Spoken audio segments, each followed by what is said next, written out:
tinh mà ông đâu mình khẩn bằng sóc cơn mò là khẩn bằng tuôn nào phải ràng bực khẩn bằng sóc cơn cái tâm môn này đâu hay sao nào phải ràng trong sinh tâm thương à kia chu hay tông pa phải ràng âm ban mà khẩn bằng nào chơi cái mắt phải ràng ra ăn chung khẩn bằng chỉ khẩn bằng ba chầu ngân một thiên sứ của Chúa đến gần họ và sự vinh hiển về Chúa chói loa xung quanh họ rất sợ hãi. Cái sự vinh hiển Chúa đêm nay tràn đầy phước hạnh cái địa điểm mà người trong chiên đang ở. Sự phước hạnh, sự vinh hiển của Chúa Trời chói loa xung quanh họ đang sống trong sự sáng của Chúa. Đây là cái điểm chính cho nên người chân chiên đang sống trong sự sáng của Chúa. Vì hai sai ông khu gần mắt tiếp khẩn bằng rít tầm nào an quanh ra. Vì ta yếu khẩn bằng hai sai rít tầm nào an quanh ra. Chỉ nào an quanh ra rít tầm khẩn bằng một cụ tạc. Tờ lát nào an ra chỉ tầm khẩn bằng rít chỉ tầm khẩn bằng cụ chỉ tầm khẩn bằng pin mà nào đây. Khi sự sáng của Chúa đã chói loa xung quanh họ và họ đang sống ở trong sự sáng đó thì người chân chiên họ rất là vui mừng hớn hở tiếp nhận bởi vì sự sáng của Chúa đang soi sáng ở trong lòng họ nhìn rõ mà lời thiên sứ báo cho. Chỉ phụ tông ta khẩn bằng kích có ra quá ngân ta làm nào a trai ra ra tầm núi năm khẩn bằng hôm quý qua chiền nào tông bằng bức mà khẩn bằng ta làm một kia nào a tăng thơm bức cứ mình là khẩn bằng một kia nào dặn hành tứ với a cặp tông bằng này hành ta đây cúp ta đấy chuyện gọi gì đây cũng bước mấy này ta bọn David thủ chết mà không này chú hay nâng là qua phần hành đây chỉ là con người bình thường không có sự sáng thì chắc có lẽ người chân chiên họ không có chắc chắn cái sự báo tin này sẽ có thật, nhưng là vừa là thiên sứ có sự sáng và lời làm chứng lời báo tin đó thì người chân chiên họ mới biết chắc rằng sự sáng sẽ làm cho đời sống mở tâm trí họ mới thấu hiểu một cách rõ ràng là Chúa Giêsu Giáng sinh là có thật. Lý là ba prime ra hèn tin kia ông đồng. Tờ là kia cơm của lý hành tâm ta đây một kia nào an ra mà cần bắn chỉ cần bắn một cái tờ băng này đấy còn gan vui truyền việc chỉ ngăn. Tờ là một kia nào ra an mà cần bắn sai nào đây chỉ hít cần hơn ngân nhiên rồi là cần bắn mồm mấp nào an chỉ ra một con ông thùng này cơ bộ chỉ phun tông ba đó bước mà bắn tông ba bước mà bắn kia mưa nó sen tông ba êm đâu không những một thiên sứ lại có vàn thiên sứ thiên binh Đức Chúa Trời lại ca ngợi Đức Chúa Trời trong giờ phút đó. Tầm môn này một con ông thu hay tông ba này vừa món mở chỉ tông ba này bước kia hàng mưa nó sen tông ba lòng ra tầm này mà hoàng ra con ông tiên thu hay còn xe đi không tay mà mình mà mưa là kia hàng mưa nó sen tông ba tạm bước lờ trâu chứ mối ra tầm này mà hoàng ra đồng bây giờ hay sao được thì nào hay là đồng này nếu mà chỉ có một thiên sứ báo tin mà không có thiên sứ thiên binh của Chúa Trời là ca ngợi của Chúa Trời tiếp tục trong cái giờ phút đó thì chắc có lẽ người chân chiên họ không chắc là Chúa Giêsu sẽ giáng sinh. Mà trong thì giờ đó tầm môn này chỉ thành bằng viên mà nào ra thu cái mặt dẹp ở hay sao bằng người chân chiên ở ngoài đồng họ không bao giờ ăn mặc giống như người chúng ta. Phu cần mang dép khẩn bằng màu trong gút cả hẻo hay sai nào trong gút hay của non có lại rồi ào đó nè nà brôi nó này nà này gút đơm chỉ kia là ảo một cái ảo này xong nà này cắt gút chỉ đơm thì măng thằng quẹt đơm chọn vùng ai chạy tiệm này khẩn bằng lý chi khẩn bằng tại này một cái nào hay là có ông đâu kia xuống sân rau khẩn bằng nhồi rau mà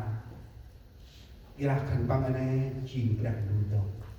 là khẩn bằng này chỉ rằng đủ chỉ khẩn bằng này chỉ rằng đủ ba nào cả mong ai nara ông nó áp nào rất người nằm kèm theo word prime history giờ prime history chưa đẹp mà nào mà giờ phút này chúng ta kỷ niệm hơn 2.000 năm Chúa Giêsu Giáng sinh. Trước hết chúng ta hãy coi lại lòng mình để dò lòng mình tiếp đón Chúa Giêsu Giáng sinh. Anh Cừu gà đóng ta rap nuôi nâm word ra Giêsu chưa thế mà nuôi nâm kít na ra Giêsu. Dò lòng đó Chúa Giáng sinh bằng tấm lòng biết nhận biết Chúa Giêsu. Tờ lá một ai hay sai hãy kiếp chí vùng toàn bàn mới hiểu mới chí mà khẩn bằng kiếp chí khẩn bằng mang ai khẩn bằng kiếp tầm bọn Bethlehem là tiên tu huy ra đi con ra được còn chút mà ngoài nà ái tầm bọn David bù tế chí mà khẩn mày tu huy nơm tầm lá chiến ra đi ra trong câu 11 ấy là hôm nay tại thành David đã sanh cho các ngươi một đấng cứu thế là Christ là Chúa. Thiên sứ đã báo như vậy là chính xác rồi. Tông ba bữa mà thành băng nào này thì gì? Giờ là toàn chết mà ngoài chỉ chết mà bé hay mà sai tỏ. Thành băng hắn ta đấy cái chí nuôi năm khẩn bằng word của anh ra và nuôi năm khẩn bằng kít na của anh ra người là đấy đóng bằng này tâm tròn chít mà ra chít mà ba tầm từng à chít ba có ai nào khẩn mày kít na bằng khẩn mày mà say tu huê còn xài chí ôn mà bố cũng biết tầm hiếp cự rô. Câu 12 này là dấu cho các ngươi nhìn nhận Ngài. Các ngươi sẽ gặp một con trẻ bọc bằng khăn nằm trong máng cỏ. Đó là điều thiên sứ cho họ biết. Trong đêm đó, nếu mà không có thiên sứ chỉ một cách rõ ràng, trong đêm đó biết bao nhiêu là trẻ em sẽ sanh. Tầm mang nấy ta là một khía tâu ta làm bước tóc ra quá là một bước ra qua cái né thì ní bà còn sẽ tiết tầm bằng này nè. Đó có phải một mình Chúa Giêsu đâu. Một con ông tu hay cry by his feet từ một tiền mặt là một kia tông bàn bước như là này còn xe nè bằng chìm cụ bốt mà bó cụ bích tầm hiếp cự rô tàn tốc phù ăn rô tận tộc này còn xe này bằng là cú phần mày hắn ngạ mà kia bình pin GPS cả đã báo được là một cái này mang ngăn nhiên bọn Jerusalem là bằng bọn Bethlehem một con ông là chi ổ hình hành này cái thời bọn Bethlehem bọn ấp mong phải bằng tiền kim này lao ai mặc rành ra hai ngân nhiên ở nơi đó khẩn bằng là ấy hè vợ tài bị gọi khẩn bằng rap nuôi năm chỉ mà nuôi năm kít ná ra Giêsu nào kít ná khẩn bằng là này chuyện bước rành ra ân khẩn bằng kít ná bằng tấm lòng nhận Đức Chúa Giêsu. Nếu không có thiên sứ chỉ một cách rõ ràng thì chắc chắn người tranh nhiên họ bao giờ gặp Chúa Giêsu trong đêm đó. Nếu mà không gặp, không còn, họ không có sự hy vọng. đó là khăn bằng mồ mấp quay đây su cái mang nấy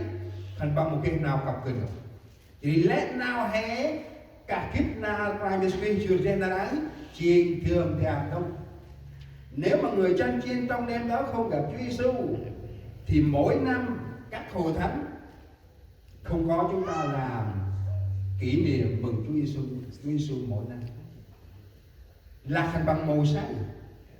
chỉ hè một lao ố bư na rai đã suy chưa tên thằng hấp này chỉ khăn bằng xanh mà mắt khăn bằng ba khăn bằng bư khăn bằng út khăn bằng là u thế nên đấy chỉ khăn bằng xanh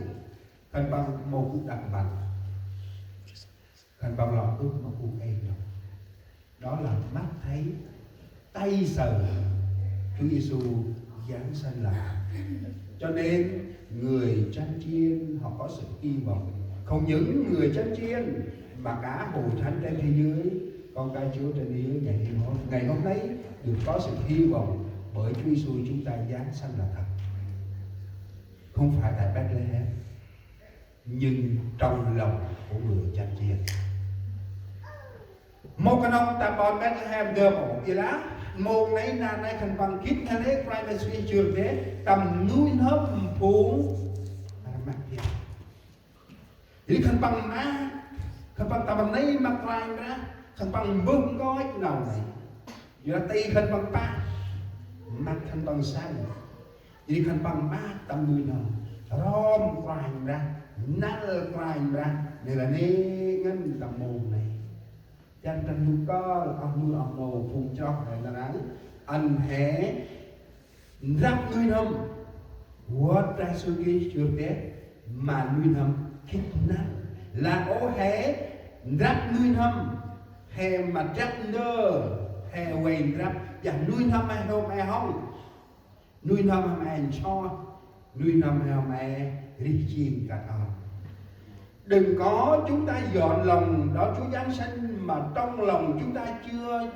biết, chưa tiếp nhận Chúa Giêsu mà tấm lòng chúng ta vẫn còn trong sống vẫn bình thường. Đời sống thế gian như thế nào mình vẫn sống như vậy.